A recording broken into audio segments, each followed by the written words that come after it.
اليوم طليت على السوق اشياء مرعبه كاينه كاثمنه للمواد للخضار وللفواكه في شكل ما عمر المغرب شاهدوا. خليني نقول لكم البعض من هذا الشيء. الان النقاص سيدي البواغ تيدير 45 درهم الكيلو. تصوروا الكيوي 69.9 درهم الكيلو. الليمون 16 درهم الكيلو صغير العصير. القرعه البيضاء 22 درهم الكيلو. يعني البنان 28 درهم و90 29 درهم الكيلو. صراحه هذا الشيء ما عمره كان في المغرب. ما بغيش نهضر دابا على الصول 219 درهم الكيلو.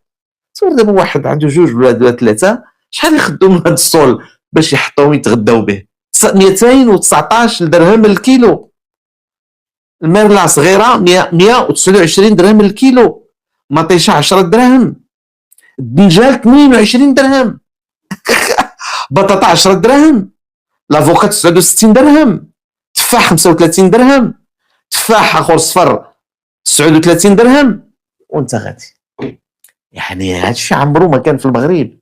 هذا في الوقت اللي اشتطحت واللي الدوله تدعم وتنستوردوا وتندعموا عندنا الشتاء. وشوف الان الاسعار. وهذا الشيء راه بدا ماشي حتى وقع هذه الازمه نتاع الشرق الاوسط والحرب راه بدا قبل منه. اذا هذا الشيء باش نفهموا بانه كانت هناك اجراءات اللي كانت خاصها تخاد ولكن ما تخادتش. اجراءات جديه باش التحكم في اسعار الوقود ومعاه التحكم في سلسله من الخدمات ومن السلع. كان خاص تخفيض تيفيا هي ولاتيك. كان خاصهم تهبطوا من الدوله ولو شهر شهرين 3 شهور.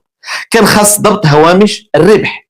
ما يمكنش والقانون يسمح وهذا الشيء تخاد في دول اخرى انك الدوله تراقب هاد اصحاب شركات المحروقات وتقول له سيدي الله يخليك وقف هذه احنا في ازمه غادي تربح ولكن غادي انا نحددك على التربح. اجي بشحال تشري بشحال تبيع بشحال تيطلع عليك بشحال ترونسبور بشحال كذا. خذ قده في الدعم وحبس.